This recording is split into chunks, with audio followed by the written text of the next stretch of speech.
Hello NEET aspirants, I am Piyush Gupta. I have scored 692 marks in NEET UG 2024. Also, I have scored 99.27 percentile in JEE Mains 2024.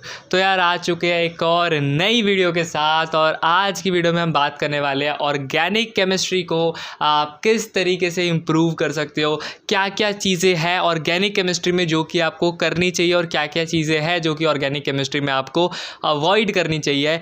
आप में से बहुत सारे बच्चे ये सोचोगे क्या भैया के भी 5 नंबर घटे हैं उस क्वेश्चन में जिसमें एक ही आंसर को ठीक माना था। तो भाई बिल्कुल नहीं, एक्चुअली मैंने वो सवाल छोड़ दिया था क्योंकि मुझे लग ही रहा था एग्ज़ाम देते वक्त ही कि इस सवाल में कोई कंट्रोवर्सी हो सकती है। सो आई एम सेफ, बल्कि मेरी रैंक इंप्रूव हुई है और 1000 रैंक तक का मुझे इम्प्रूवमेंट देखने को मिला है मेरी रैंक।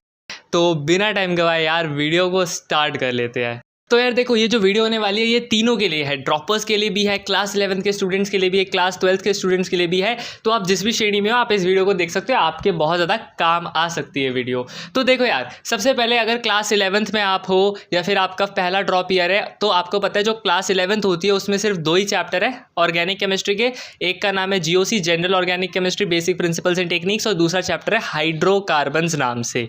तो यार देखो, ऑर्गेनिक केमिस्ट्री पढ़ने के लिए ना आपको 2 चैप्टर्स बहुत अच्छे से आने चाहिए। सबसे पहले आपको आना चाहिए that is chemical bonding chapter और एटॉमिक स्ट्रक्चर। एटॉमिक स्ट्रक्चर में स्पेशली आपको क्वांटम मैकेनिकल मॉडल ये बहुत अच्छे से आना चाहिए क्योंकि आपको ऑर्बिटल का डिफरेंस और SPD सबशेल्स इन सब के बारे में नहीं पता होगा तो आप ऑर्गेनिक केमिस्ट्री इतने अच्छे से नहीं समझ पाओगे। और उसके बाद केमिकल बॉन्डिंग तो यार पूरी जो केमिस्ट्री है उसका बेस है। तो केमिकल बॉन्डिंग जैसा चैप्टर तो यार आपको आना ही चाहिए, ठीक है। तो ये 2 चैप्टर्स करने के बाद आपको अपनी ऑर्गेनिक पे शिफ्ट होना है। तो देखो यार, जब आप ऑर्गेनिक केमिस्ट्री शुरू कर रहे होते हो तो इसमें सबसे इंपॉर्टेंट बात होती है कि आप अपने लिए खुद के लिए एक परफेक्ट टीचर चुनिए जिनसे आपको समझ में आए। देखो, सारे टीचर्स बढ़िया होंगे लेकिन होता है ना कि हमारी ट्यूनिंग की एक पर्टिकुलर टीचर के साथ ही बैठ पाती है ना।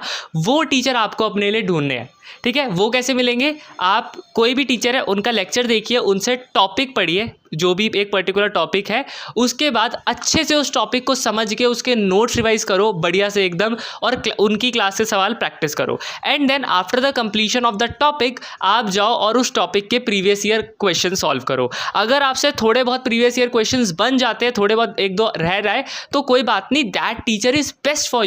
तो यार देखो, इस तरीके से आप कोई एक पर्टिकुलर टीचर चुन लेना जिनसे आपको पूरा साल ऑर्गेनिक पढ़ना है। मेरी वाली गलती मत करना कि एक ही चैप्टर को 3-4 टीचर से पढ़ रहे हो। भाई एट द एंड कुछ समझ नहीं आता अगर आप ये हरकत कर देते हो। तो इसीलिए एक चुनो, बढ़िया चुनो, उन पे ट्रस्ट करो और भाई एंड तक उनसे पढ़ो, ठीक है। वो टीचर भाई आपका सिलेक्शन करवाएंगे ही, ठीक है। तो यार देखो, आपको जो है क्लास में जो है बहुत ध्यान से लेक्चर को सुनना है, उसके बाद उसके नोट्स बनाने हैं साथ साथ। मतलब लेक्चर के साथ साथ ट्राई करना नोट्स बनाने की, मैक्सिमम चीज़ें ट्राई करना लेक्चर में कवर अप हो जाए। अगर उसके बाद भी कुछ रह जाता है after the lecture you can cover up जो बाकी आपका छूट जाए, ठीक है।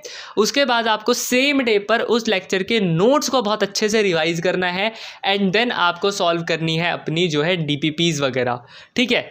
और जो ऑर्गेनिक केमिस्ट्री होती है ना उसको लिख कर रिवाइज करना है, ठीक है।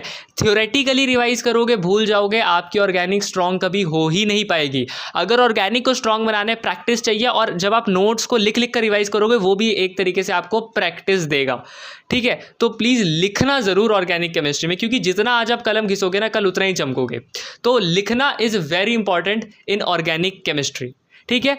और आपको जो है NCERT ज़रूर पढ़नी है, GOC की भी पढ़नी है, हाइड्रोकार्बन की भी पढ़नी है। वैसे तो पूरी NCERTs पढ़ना ज़रूरी होता है, लेकिन स्टिल अगर आपको कुछ इंपॉर्टेंट पॉइंट्स चाहिए, मतलब इंपॉर्टेंट पार्ट जो कि NCERT का होता है वो मैं बता देता हूँ कि GOC में पेज 1 और पेज 2 थोड़ा सा इंपॉर्टेंट होता है, और उसके बाद आपका जो रेजोनेंस वाला टॉपिक होता है वो बहुत इंपॉर्टेंट है, वो पढ़ना है आपको। और जो प्योरीफिकेशन सेपरेशन वाले टॉपिक, और उसके बाद जो सारे टेस्ट दे रखे, लजाइन टेस्ट के आगे जितने भी टेस्ट वगैरह है जैसे ल्यूकास टेस्ट एंड ऑल, ये पूरा बहुत इंपॉर्टेंट थ्योरेटिकल टॉपिक है जो NCERT में दिया, और नीट में स्ट्रेट अवे सवाल पूछ लेती है NCERT की लाइन से।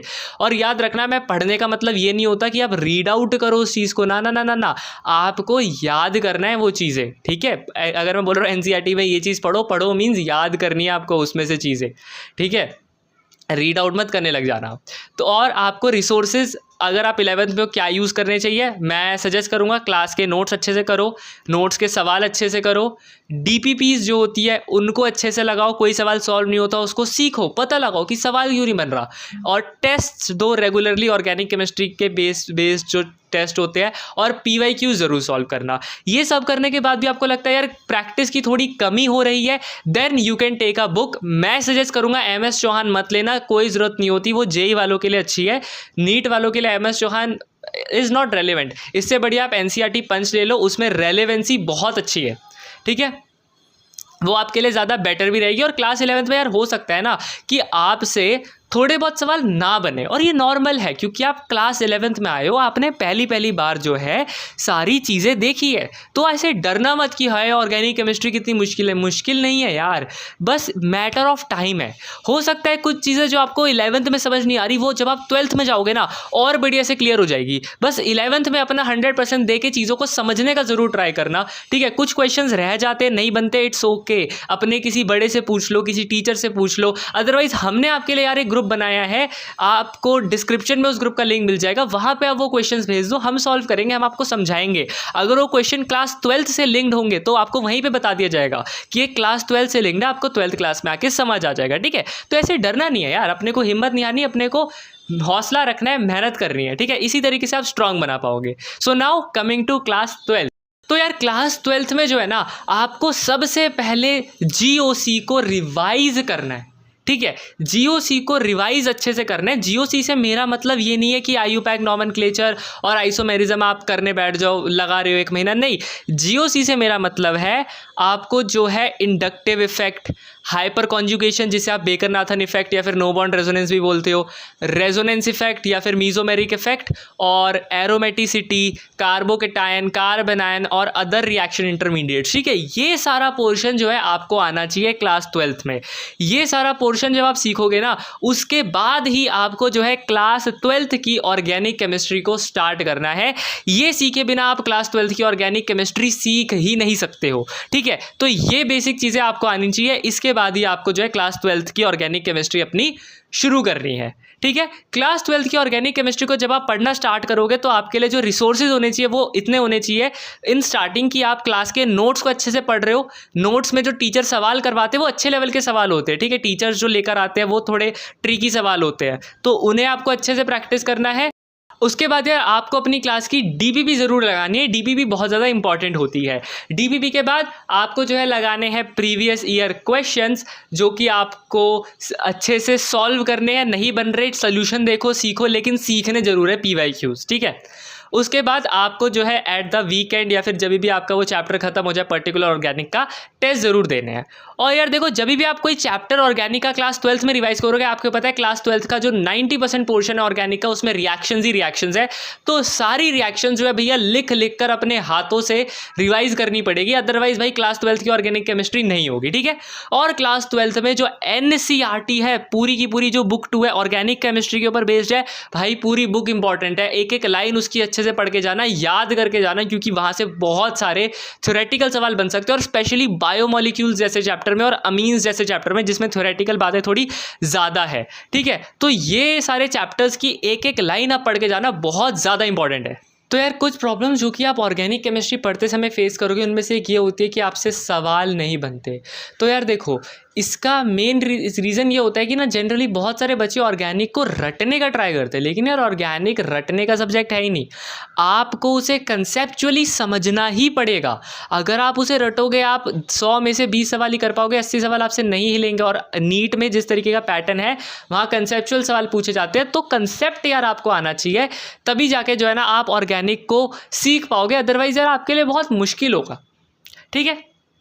और आपको जो है प्रैक्टिस अच्छे लेवल की करनी है ऑर्गेनिक की, क्योंकि जितना ज़्यादा प्रैक्टिस करोगे ना, उतना ज़्यादा आप ऑर्गेनिक को मास्टरी कर पाओगे, ठीक है। और ऑर्गेनिक में जो सबसे ज़्यादा नीड होती है ना चीज़ की, वो होती है रिवीजन। आपको खूब सारी रिवीजन लगती है ऑर्गेनिक केमिस्ट्री में, ठीक है। तो जब आपका ऑर्गेनिक का कोई चैप्टर चल रहा है ना, आपको रोज़ A to Z जहाँ तक आपका चैप्टर हो गया है, शुरू से लेकर जहाँ तक आपका चैप्टर हो गया है, उस पूरे पोर्शन की जो है आपको रिवीजन देनी है हर दिन एक बार, तभी तभी जाके यार आपको चीज़ें याद रहेंगी।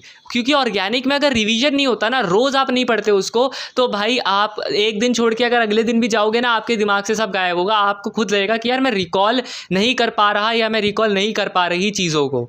ठीक है, तो regular revision is very very important in organic chemistry.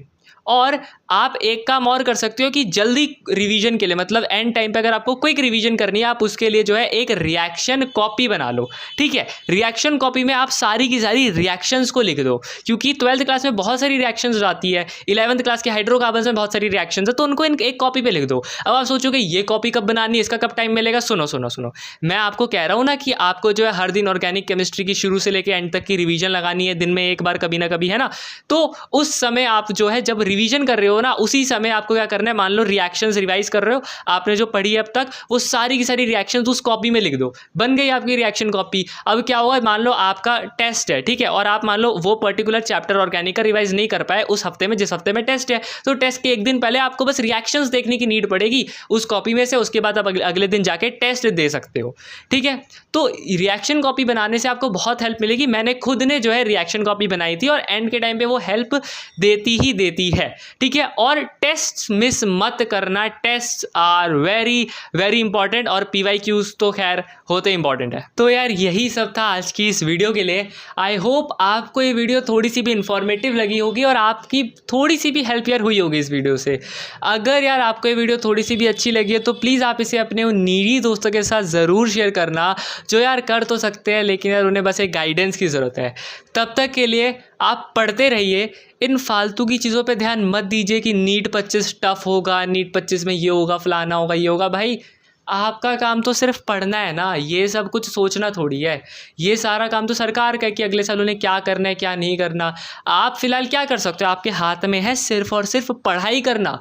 So you just study. ये जो यूट्यूब पे फालतू में लोग ज्ञान देने आ रहे हैं ना कि नीट 25 में ये हो जाएगा वो हो जाएगा, बेटा ये कर लो वो कर लो, भाई आप सिर्फ पढ़ाई कर सकते हो और कुछ नहीं कर सकते। वो लोग सिर्फ अपने व्यूज़ कमा रहे हैं। ठीक है, तब तक के लिए यार आप पढ़ते रहिए। अब की बार नीट 25 और नीट 26 में 700 पार का गोल रखना है। Thanks for watching.